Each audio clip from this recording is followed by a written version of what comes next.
Anu, Torah.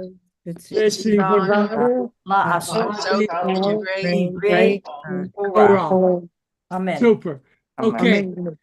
Before we plunge blindly ahead, anyone have anything to share, checking in, good things happening over this week that you'd like to share, or difficult things, but that you'd like to share with us? Anything?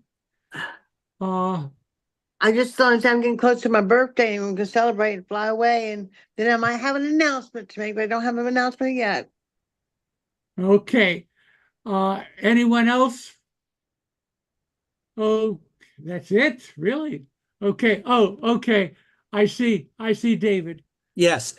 Somebody introduced me to an organization that a New York civil rights attorney, a woman from New York, formed, End Jew Hatred. And it was at someone's house, a couple hundred people there. And the idea was to stand up for Jews all over, including the ones at the schools, the universities all over that have been discriminated against. So it was very interesting. She had very good points. They do free pro bono work for people who have been discriminated against. And the idea, and I'll let it go briefly, is that she did a study and why there hasn't been so much mobilization for Jews over the years. There have been for other minorities and groups, and her whole philosophy is don't make it political, make it civil rights. Jews have civil rights also, and that's what her main thing is. And they do litigation to protect Jews. They sued Qatar Airlines, which wouldn't let Jews on the airlines. They sued Columbia and other things. So it's a very interesting and good organization, End Jew Hatred. Wow. Thank you. Thank you. Any other comment that you'd like to share with us about what's going on in your lives, good things, difficult things, challenges? I'm getting a new apartment. Okay. And you Do we have, we're ready to go forward. The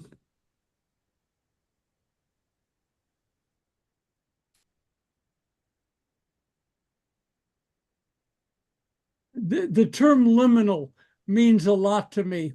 This is a liminal period. And I don't want to live in liminal periods. I'm perfectly happy to live in a nice, stable situation. A liminal period is a period of shifting and of changing and perhaps moving from one paradigm to another, a liminal period. And that can be good, that can be very tough.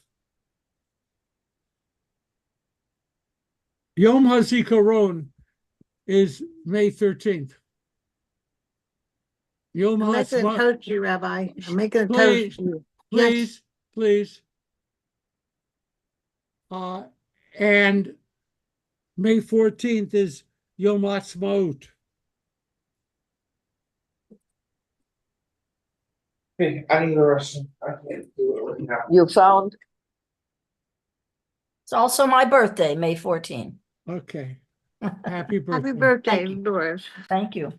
So, starting Sunday night in Israel,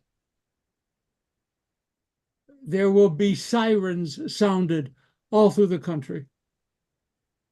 And people will stop and pause whatever it is they're doing. The Yom HaZikaron memorializes Israelis who lost their lives defending the state of Israel. The Day of Remembrance, Yom HaZikaron. It is a time when people visit military cemeteries. It's a time when people become aware again of all that they know to the others who made their lives possible. Somebody is in the background. If we could get rid of that, I would be grateful. The sirens wail, and grief floods the state of Israel tonight, Sunday night, Monday. Sunday night, 8 p.m., and then Monday at 11. This is the first time in my memory that Yom HaZikaron is incomplete. As we are gathering to remember dead soldiers, more are dying. It's not like Pearl Harbor, whatever. Israel remembers its fallen who died in defense of the state, and they are still falling as we speak. It's a very, very, very different feeling. It's a collective loss. And with so many families, whether they're the families of hostages or families of people who've been killed, it's deeply personal and deeply individual. On top of that,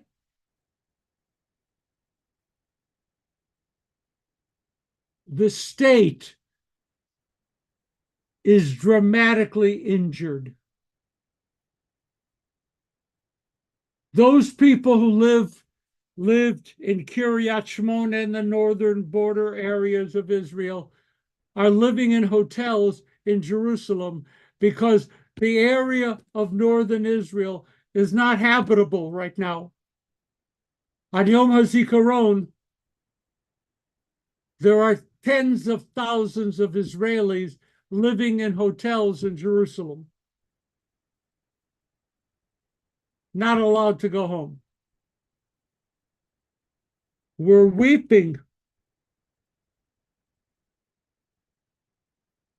for what we don't have, and we are powerless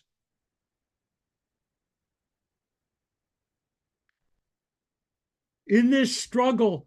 Part of the myth of Israel's capacity to endure has been dramatically challenged. Dramatically challenged. Do not believe that Israelis today are as nearly as secure as they were 6 months ago in the belief that the state of Israel is here to stay and we have to build it and fix it and do whatever we need to do. There's a growing feeling that in observing this Yom HaZikaron, where will we be next year for the next Yom HaZikaron?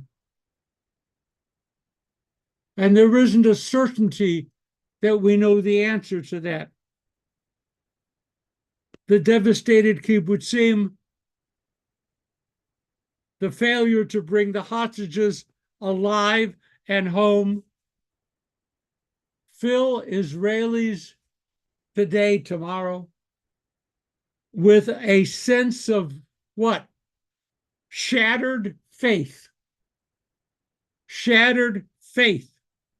And thus vulnerable to despair, to powerlessness, and even to the crippling effects of apathy. That's what Sunday night and Monday will be bringing. How does that work? And then you have the transition to Yom HaAtzmaut. Oh, I loved Yom HaAtzmaut. Well, actually, in some weird way, I loved Yom HaZikaron because Risa and I got invited to the state ceremonies and we had great seats. And, you know, it was a tekes. It was a big event. And Yom HaAtzmaut, a big event. Not so much a religious event, unless you consider picnics a religious event. But it was a time of enormous celebration.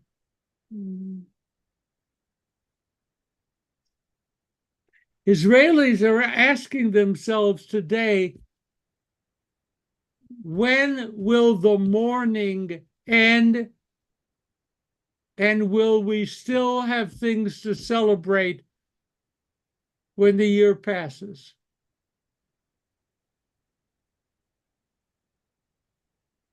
The Israeli government is under siege. The Israeli population wants 14 separate goals, all of which are mutually contradictory.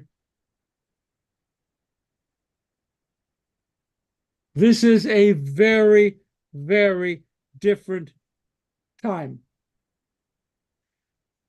I'm going to end with a personal comment, but if any here would like to offer a feeling response to Yom Ha'atzmaut and Yom Zikaron, please, let's do that now. Anyone who would like to bring forward Yom Ha'atzmaut, Yom Zikaron, a thought, and how you will be our feeling. Anybody? I believe God, Adonai, will help do something to dry up their oil and catch them with their knickers down, and I'm going to be a part of that. I'm praying that. Because I already asked God to sabotage Putin pipelines, and he did. It was broken in the news. Something can happen if you believe, like King David did. We have to believe there's going to be a miracle for Israel. God said he will never leave us. Isaiah 54. We are going to be okay. It doesn't look that way right now, but I'm here. Thank you very much. Anyone welcome. else want to offer a response to Yom HaZikaron or Yom HaAtzmaut and where we are? The latest news of increasing rifts with the United States, the latest news of a strengthened, renewed invasion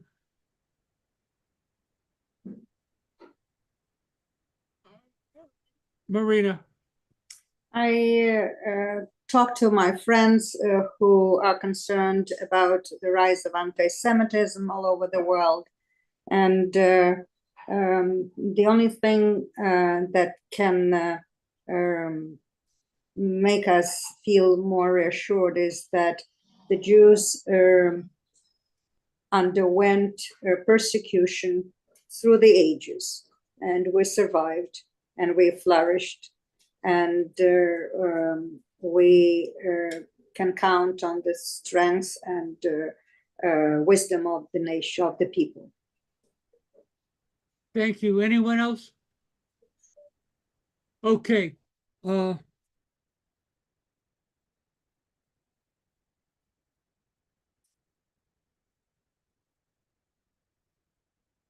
am personally very worried about the viability of the state of Israel today. There's a statement, Netzach Yisrael lo yishaker, the eternal victory, the survival of the Jewish people is no legend, no lie. That's folk wisdom. I can just say this. In the next few weeks, there are going to be enormous waves demanding change in the state of Israel, in its government.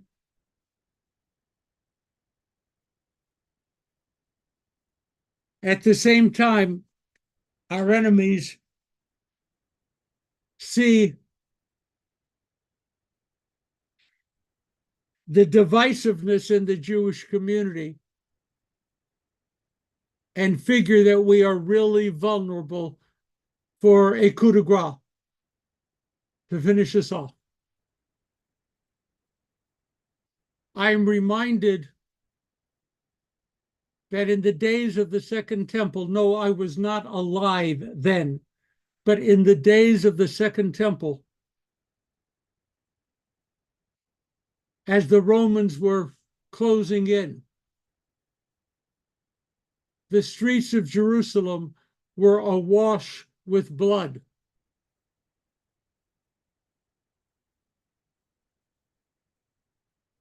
not blood shed by the Romans, but blood shed by the local Jewish community as 23, 24, 25 different groups, sects, organizations, whatever, battled to the death to prove that they're correct. A terrible, terrible time. So my thought as I close this very less than happy segment, for God's sake, don't be bystanders. Not a single one of you, us. Don't be bystanders. If you want to write a letter of support to Bibi, write. If you want to go on the attack and demand certain changes, write. Be involved.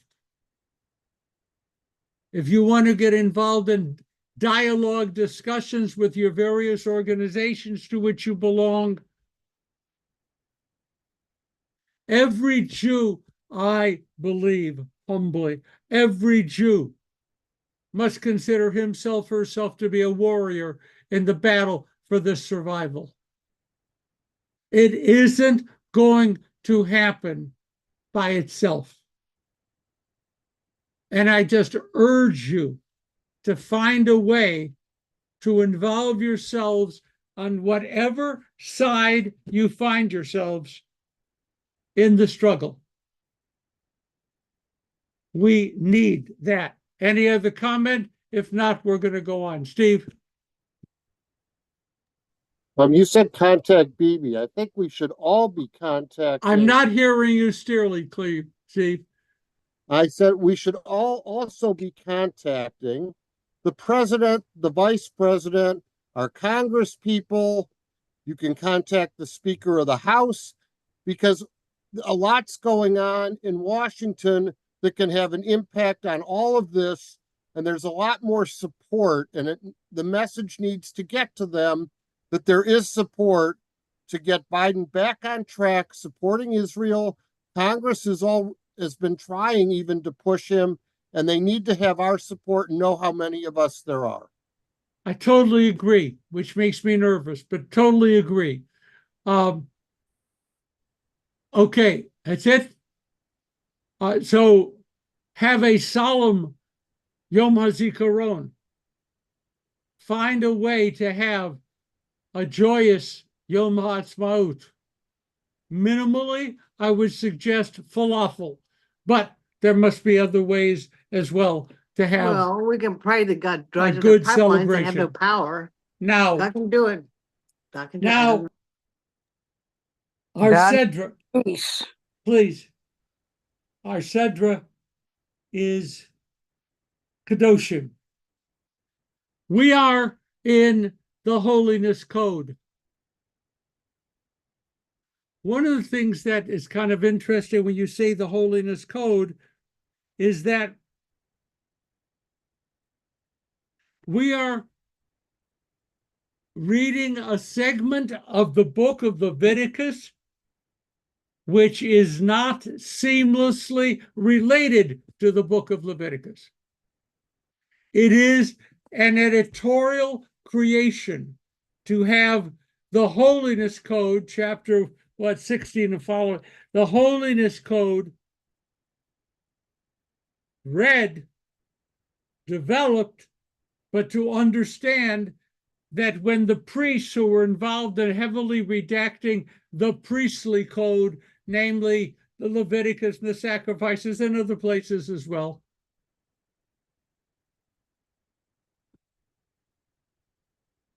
that this is unique. And much of what we understand to be the values of the Jewish people lurk in these chapters. So let's ask a basic question. Here's an easy one. I'm in the mood for easy questions. Easy question.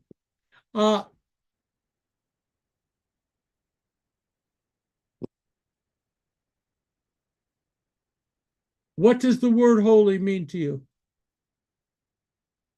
It says in Leviticus and our Sedra in the Holiness Code, Kadoshim pihiyuki kadosh ani Adonai Elohechem, you shall be holy, as I, the eternal your God, am holy. My only local cultural reference is that there's a brand new donut shop on Main Street, excellent donuts, and they're called Holy Donuts, but it's spelled differently. Now, when you say the word holy, what do you mean?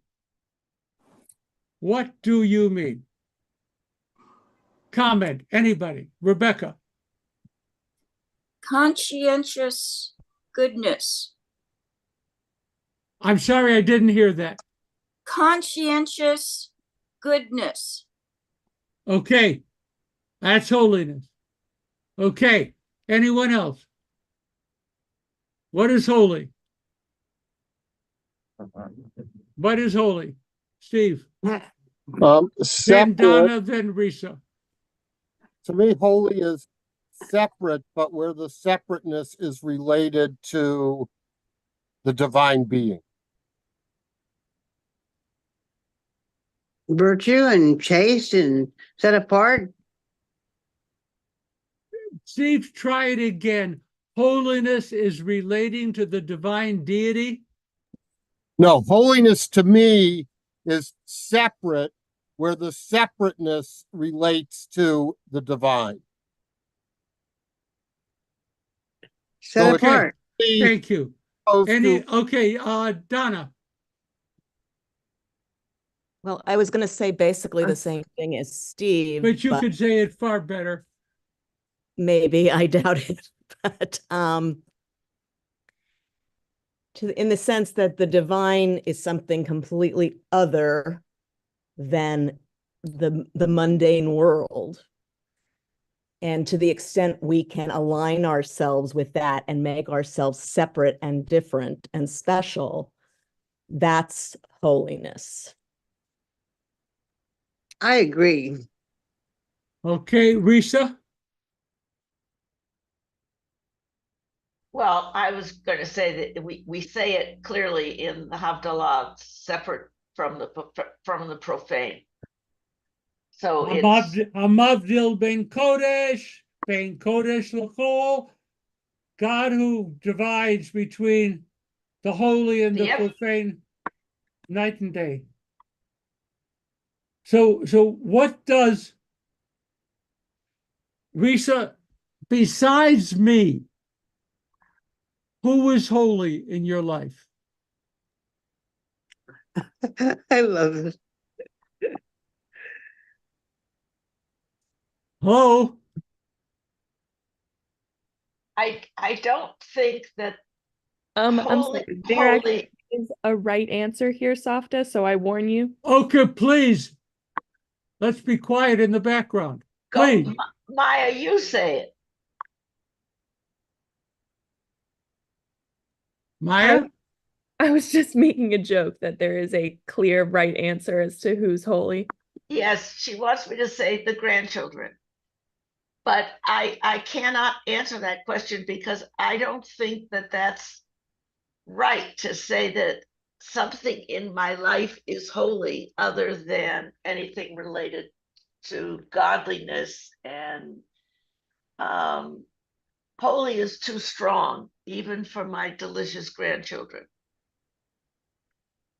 Holy is our love, perhaps, but even that, I don't like the word holy for that. Wow. Okay. Maya, did you have something you want to come in on?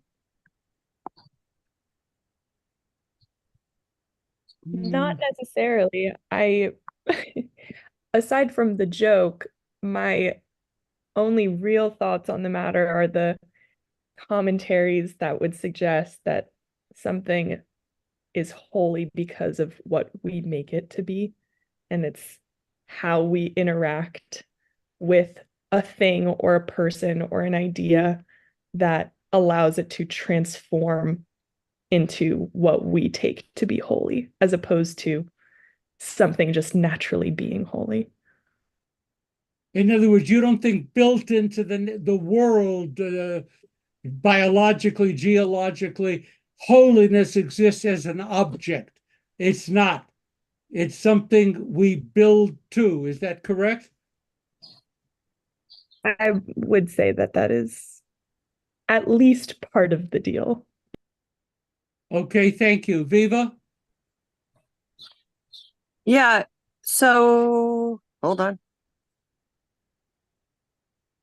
So, yeah, I actually struggled when you asked the question about holy in response to holy versus profane, as if any human being could be identified as profane, right? So we can't identify a human as holy unless we can identify a human as profane. And if we're all in the image of God, that vocabulary should not be attributed to humanity. But I would agree also with Maya in the sense that you take a mundane, not profane, but a mundane object or a mundane relationship and elevate it to the level of holiness.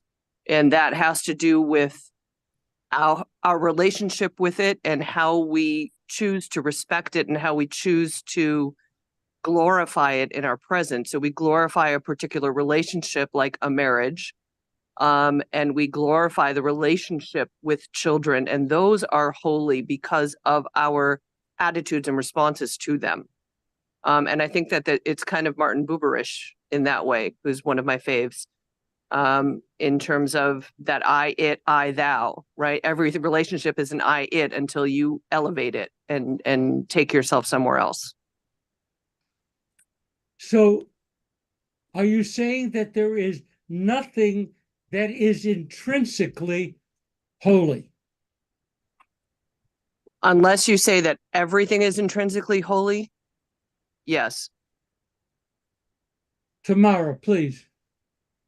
I want to build on what Maya and Aviva just said by tying it to the text, to the parasha, and what we are told in Parashat Kedoshim. It's not primarily about separation here. It's primarily about hallowing or sanctifying relationships, because it says, love your neighbor as yourself, honor your parents, love the stranger as yourself. So it's not just separating, it's how we connect. And the connections is what the parasha is about. And those are the things that are places where we approach the holy, or we manifest the presence of the holy. We call the state of Israel, that land, the Holy Land. Is that, I'm getting a big head shake? No. But there are those people who call it the Holy Land, Admat Kodesh. Okay. I have to jump in. I figured that, yes. This is a mistranslation, and I just wrote a whole book on that. Not on Admat Kodesh, but the difference between Kadosh, which means something is holy, and Kodesh, like Admat Kodesh, a land that belongs to the holy, that's dedicated to the holy. It's not holy. In the Bible, almost anything can be Kodesh, holy, sanctified to God. So when you bring a cow to the temple, it becomes Kodesh to God. It does not become a holy cow. It just becomes a cow that has been dedicated to God. So Admat Kodesh should be understood as land that is dedicated to the holy. It's not holy. It's committed to the holy, it belongs to the holy, but it's not itself holy. It's not Kadosh, it's Kodesh. And that's the difference between Kadosh and Kodesh. Kadosh is what God is, and very few things are Kadosh. but almost anything can become Kaddish. Anything can be dedicated to the holy. Okay, that's brilliant. That's, by that, I mean, let me translate my statement. I never thought of it that way. I still have to think about it. Wow. Okay, thank you. I now no longer have a holy land.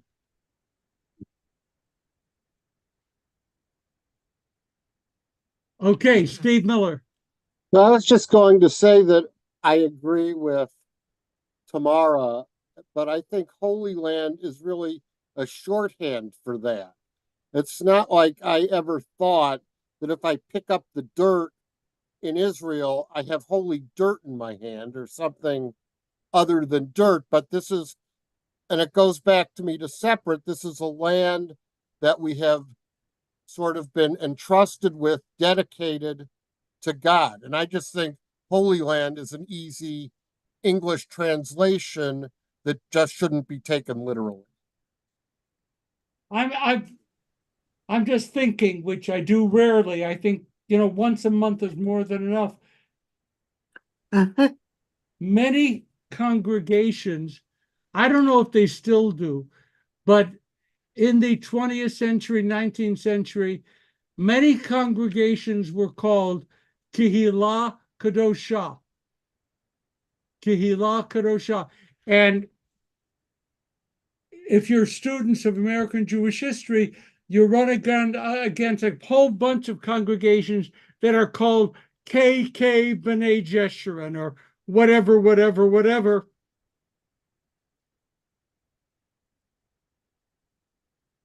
The translation being holy congregation is now to be translated a community of people dedicated to holiness, which is a very, very different understanding.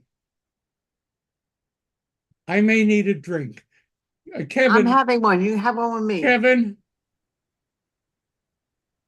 Yeah, hi. Sorry, I'm at the beach. I'm in the middle of a volleyball tournament, but had some Excuse time me, to talk. what are you apologizing for? You're sitting on the beach at a volleyball tournament and you're apologizing. Go ahead. Yeah. Oh, I just want to say I was at UCLA 2 weeks ago and did enjoy being there. But in terms of holiness, it was making me think of, everything that, God deems as holy. And, I was thinking having a Shabbos dinner is holy.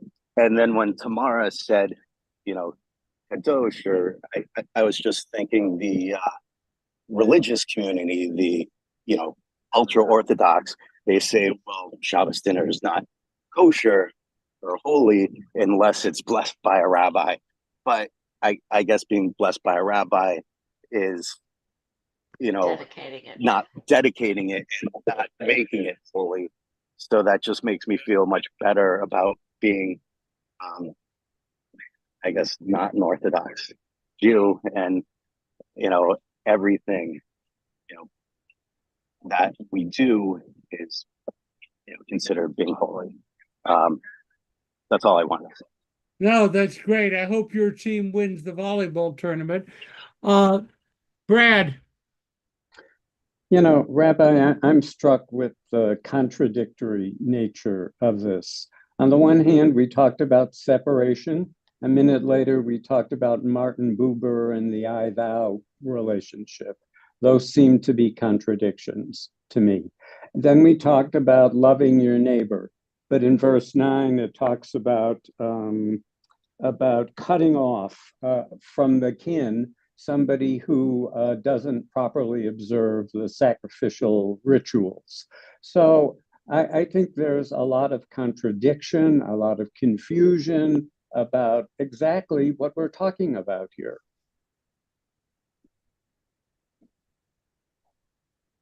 I'm not going to jump on that immediately, but I think you raise a very important point. Someone else, Aviva, okay, Who else wants to come in? Aviva, go ahead. Well, it's hard to ignore the comment about contradiction, right? But I don't think it is a matter of contradiction. I think it is a matter of kind of embracing the fact that there are different ways to attribute holiness and different ways to identify holiness. And I would actually like to regift the Holy Land back to its terminology a little bit, because, you know, we said, well, it's not like we take a piece of dirt from Israel and elevate it to holiness, but yeah, we do. And we do that even at our cemeteries, where people bring stones from Israel, or they request stones from Israel to place in memorial. And there are absolutely, they bring bags of dirt back in order for it to be buried with somebody buried in the United States, to say that they are sort of also buried in Israel. So again, I don't think it's so black and white. I think it has to do with the attribution and the intention of the one making the identification. That holy is as, you know, that unfortunately holy is as holy does, right? But it has to do with intention. That dirt would not be holy were we not to attribute it with holiness. So I do believe, and I would very much like to not lose the identity of Israel as the Holy Land, because that's what's worth fighting for. Anyone else want to offer a new thought? This is very important. May I speak, Rabbi? Please. Family is holy, children are holy, vows are holy, wedding days are holy, birth of our children is holy, Mount Sinai is holy, Torah is holy, your wedding night is holy. I sometimes wonder if everything is holy, then nothing is holy. Sacred, cherished. Well, I have got 18 or 19, so we lost, but it was Kevin, you're on. We're getting a soccer report, I think. Volleyball. Volleyball. This is good. Holy is aspirational. It's not a state of being.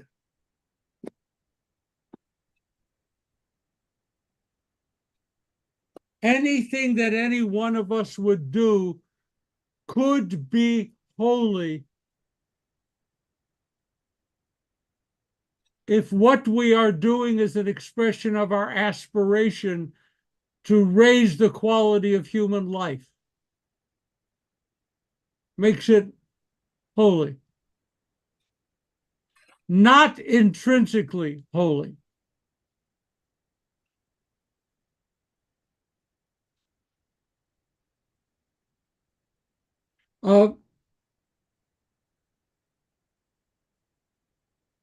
Is holiness available to anyone?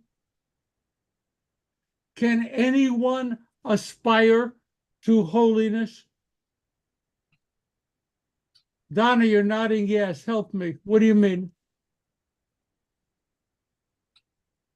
I mean, anybody can have you're talking about holiness being an aspirational thing as opposed to an inherent thing. I don't see why any person who is capable of aspiring can't aspire to be holy.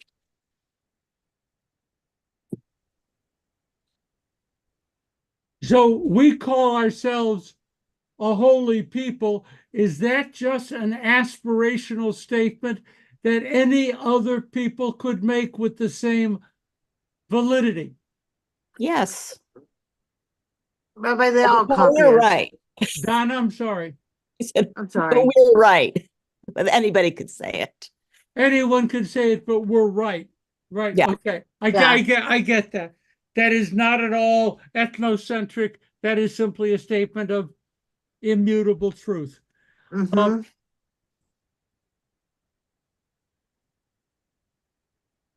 There's an interesting statement in the tradition that says, I want you to deal with this. Quoting the Talmud, a mamzer Talmid Chacham is greater than a Kohen Gadol who is an Am Haaretz. I'm going to say it again, and then I'm going to ask you to take out your rabbinic hats and tell me about it. A mamzer Talmid Chacham is greater than a Kohen Gadol who is an Am Haaretz. What is the Jewish value being expressed? Howard? Oh, I was going to say something else, but I guess it means, I'm not sure I agree with it, but well, I don't know, agree or disagree. It's not my place, but it means that somebody who's knowledgeable in Torah, it takes trumps somebody who has a high position like the chief rabbi. I think something else, Rabbi. May I speak? Who is that? I'm sorry. Donna, Lady Madonna. I think that means that even if you're a high priestess and a Kohen and your heart's in the wrong place, the person that's below you is closer to God because they have a good intention. Okay. What is a mamzer? A bastard. What is a bastard? Someone who Illegitimate child. Literally not Jewish because they're the offspring of an illegitimate. Okay, without getting into levels of bastardy, I just made that up. Is that a word? Without getting into levels of bastardy, a bastard is someone who is illegitimate and cannot be accepted into the community as an illegitimate person. And the statement says, a mamzer who is a Talmid Chacham. What does that mean? A scholar, Talmud scholar, Torah scholar. An illegitimately born product of an illicit relationship, guy, woman, person, is greater than someone who was born of the family of Aaron and born of a direct line of Kohen Gadol, but that person is an Am Haaretz. What is Am Haaretz? What is an Am Haaretz? I have met millions of people who fit the definition of Am Haaretz. What is an Am Haaretz? But that was very arrogant, but I will stand by it. Donna. Am Haaretz literally means a man of the land, but what it kind of means is somebody ignorant who's kind of a dum-dum, who is not learned. In my mind, I have Prost, a Prostayidin, a classless, informationless, big mouth member of the tribe. Illiterate. But, more than that. Anyway, how do you feel about the highest status, no matter what your genetic background, but the highest status you can achieve in the Jewish community is by being a Talmid Chacham? There is nothing greater in the Jewish Sulam HaArachim, the ladder of values, nothing greater than being a Torah scholar. Now, who created that statement? Adonai? No. Scholars. The scholars. Look, I don't think it's fair. Okay, don't laugh. They always used to change their clothes and bathe when they made a mistake writing the Torah, and they want to get everything right, and they were inspired by God. So, okay, whatever. So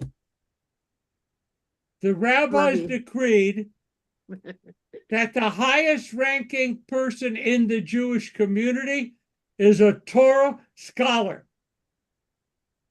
Now, that kind of manipulation that shapes Jewish values is the same that introduced Pirkei Avot in the opening of the writings of Maimonides. When he said, Moses got the Torah from God, Joshua from Moses, and it goes on, and the prophets and the kings and the who and whatever. Because you know, the end of that series is the rabbis. So the big surprise is that the rabbis consider the rabbis to be the peak of human achievement. Actually, I'm very comfortable with that.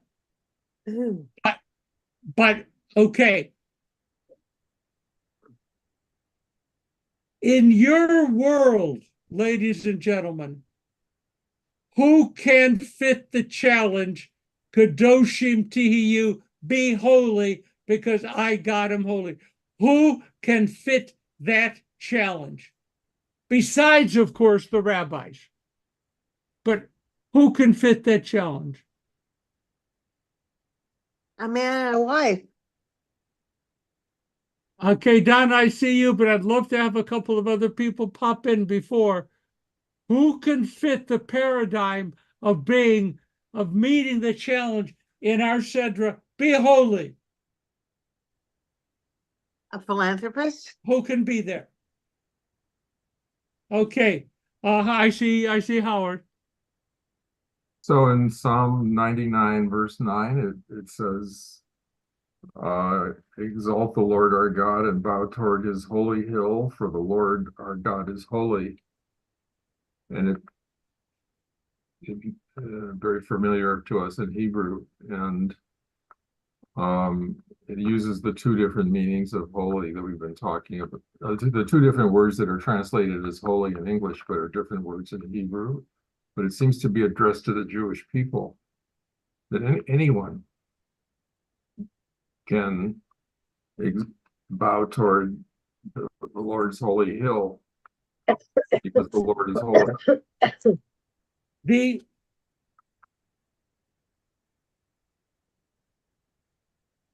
holiness is not a state of being, at least as I understand it. It is aspirational. I would like to achieve a higher level of existence for myself. How do I go about doing that? Marrying the right person. Now that goes without saying, but I thank God that you said it. Merle. I really think that holiness, whether you're holy, your community's holy, whatever, all depends on the individual and the individual community as to how they create holiness within their being. I don't think we can define who is holy or who is holier, etc. Are we necessary to be in the category of strict observant Jews to aspire toward a status of holiness? What is the blockade, or what is the doorway? Brad, do you want to be holy? How do you do it, Brad? Well, I don't know. I wish I knew, but I think maybe what you're angling for is the study of Torah is the road to holiness. I'm not manipulating. I'm just trying to understand the text, Brad. That's all. Okay. I see, Elizabeth, you had your hand up? No, Donna? Following the mitzvot is the path towards holiness according to the tradition. So you could argue that the more mitzvot you fulfill, the more holy you are. So the Orthodox believe they're more holy. I find that definition unsettling. It is, you know, the more mitzvot you do, the closer you approach to holiness. Mara. I disagree with the statement that holiness is aspirational, that you can't be holy. When I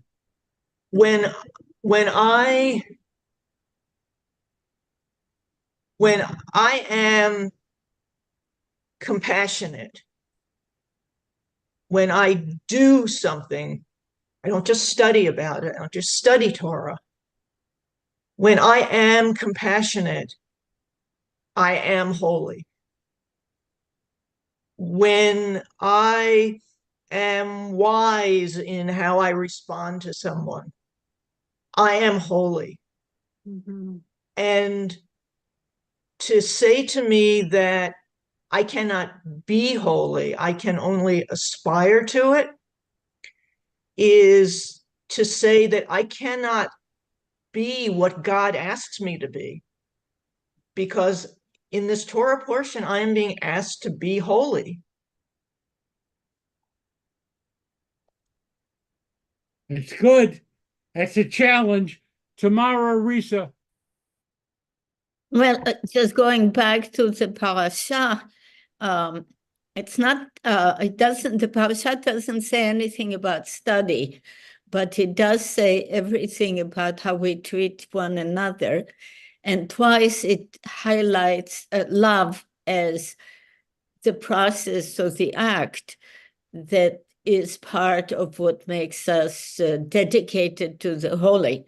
So to love the neighbor, I'm repeating myself, love the neighbor, love the stranger, are part of what helps us move towards holiness, according to this parasha. You understand that what we're describing here is not the way the person on the street understands holy. You know, it is not. Let me also add one quick thing. Love here does not mean romantic love. Correct. Elsewhere it describes love. Love is basically taking responsibility to make sure that the others have dignity and their needs are met. And it spells it out what love means. So it's not just, oh, well, I love you. It's more, I'm responsible and I'm going to do what I can to make life good for you. I get that. Okay, we're going to have short comments. Risa? First of all, on page 702 of the Women's Commentary, there's a distinct list of what is the compendium of paths to holiness. And then there's a list of danger to holiness and the dynamics of holiness, where she takes the entire parsha and brings it into a list. And it's what you said at the very beginning. It's values. It's not mitzvot. It's not what you do.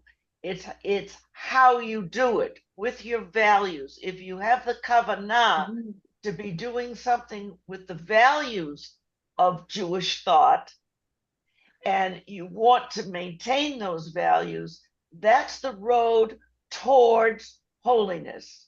Not that you achieve it each time you do something, but if your kavanah is to go in that route, then that's when you're on your way to becoming a holy person.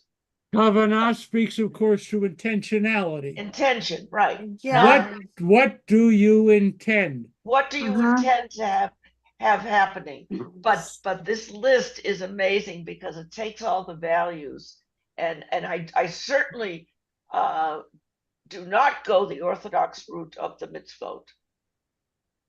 Okay, and therefore, you walk down the street and hand a beggar a dollar bill. There you go. And then you walk down the street and engage the person, treat that person as a human being, and give them a dollar bill. Rabbi Leader talked about that. Rabbi, you're right. That's How- better. That's better. That's on the road. But then you say to yourself, can you invite him into your house and offer him to take a shower? You can I go did that. You can go as far as you want to go, but if you're on the road, you're going towards holiness if you're thinking about that. It's the road less traveled. but it's Okay, great. okay, Good. okay, You're right. You're right, Risa. okay. So fascinating. Any last comment before we break? Howard, you get the last word. I think this is a little confusing because there's two different things that we're talking about here, and I don't think we're necessarily keeping in mind that there's two different things because we're talking in English. One of them is, are we doing linguistics? Are we trying to find out what is the definition of the word holy? And the second thing we could be doing is more like the Platonic, that there's some ideal thing called holy, and what is it? What is its nature? And it's confused by the fact that clearly in English, the word holy has two different meanings. So when you say, what is the meaning of the word holy? You have to tell me, do you mean holy one or holy two? Respect for life. Excuse me. Okay. The difference between the two meanings has to, you have to be, when you just say, what does holy mean? One person can be talking about meaning one and the other people talking about meaning two, and it's just a conversation of the blind and the deaf in a way. I'm going to end with a brief anecdote. Every day in the hospital, I was allowed to walk, and Gilroy, my aide, walked with me every day. And there was one particular place where we wanted to go. Up in the roof level of one of the buildings in the hospital, two ravens had built a nest. And we watched every day as the mothers flew into the nest and hovered over the nest and fed the chicks. Every day. It's a Mother's Day connection, but it's more than that. It's what love does when it meets obligation. Because love can be an unbridled thing. Obligation builds community. Thank you, Rabbi. I have to tell you, it was stunningly beautiful to watch the mothers at work, being so careful and also so protective, obligated and loving. Mm-hmm. And that's, I guess, how I see you shall be holy. Thank you. Happy Mother's Day, everybody. We're going to go to Kaddish, but I cannot begin to tell you how happy I am to be here and to be with you, and to know that because of you, I alienated many doctors in the hospital. As in, no, I am not staying another day. And I couldn't explain it to these doctors, but I can say it to you, and you know what I mean. This is a holy community. That is to say, a community committed to achieving a better world. And thank you for that. We're going to go to Kaddish now. Those who have passed away during the past months: Chet Cohn, Jean Cohn, Glenn Golenberg, Barbara Horwitz, Michelle Mammon, Leora Ravid, Gail Runn, Michael Schwartz, Ruth Stern, Susan Tuckman, Norma Jean Weiner.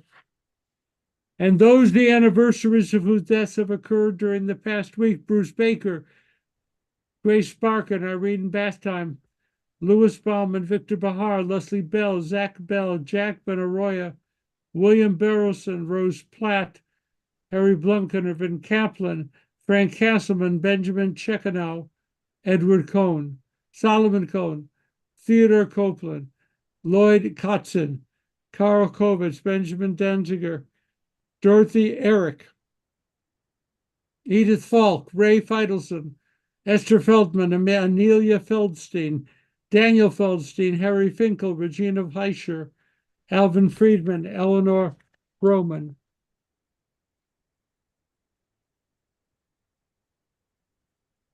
Eugene Galen, Harry Gartzman, David Gelb, Sonia Golad, Samuel Goldberg, Louis Goldman, Michelle Joy Gomberg, Manuel Green, Tony Greenberg, Marvin Gusman, Joan Held, Helen Handler, Itamar Ilya, Lucille Ermas, Ike Jarris, Ashley Michelle Jaffe, Alberta Shield Kalish, Lee Caper, Jess Katz, Barbara Klenner, Milton Krell, Irvin Colin, Lillian Kuczynski, Harold Lederer, Vladimir Leonteva, Jamshid Olaki, Janice Morgan, Lillian Moskowitz, Maurice Edwards Moss, Dennis Munjak, Fred Nadich, Philip Nolobotsky, Carol Neubauer, Helen Orland, Pauline Pizer, Marcia Flug, Robert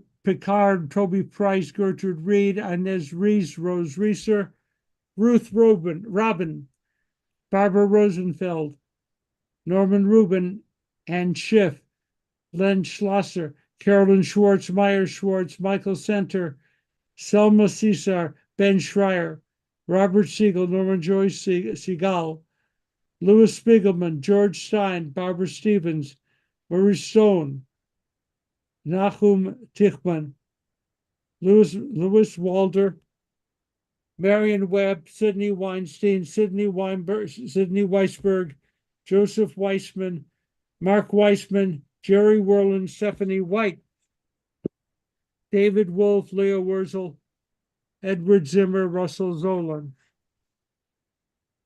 We bear in mind as well also the names of those who died in defense of the United States, those who died and who are currently in danger as a result of their efforts to preserve and protect the United States of America. And pray as well for those people who would be getting a crucial element for the things that she has. We bear in mind as well those who died through senseless acts of horror and of terror, those who have no one to say Kaddish for them. We remember them all. If there are other names to be mentioned, please speak those names out loud or in your hearts. Irene Stein,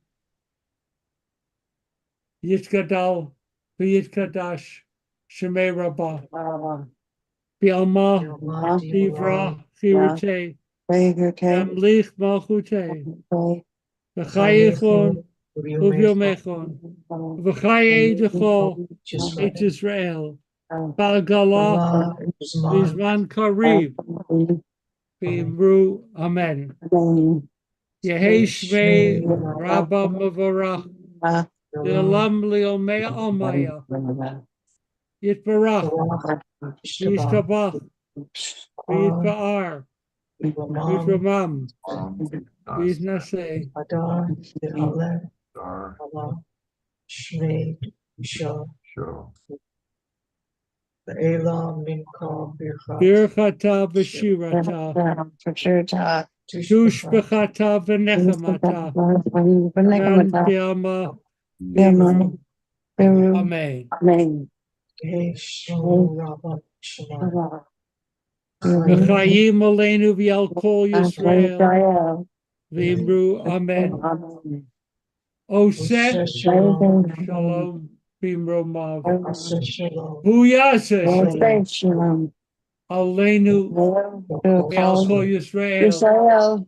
V'imru amen. May God, who makes peace in the high places, make peace in our hearts, make peace in our homes, make peace in the household of Israel, make peace among all the families of earth, make peace a goal toward which we will never fall back.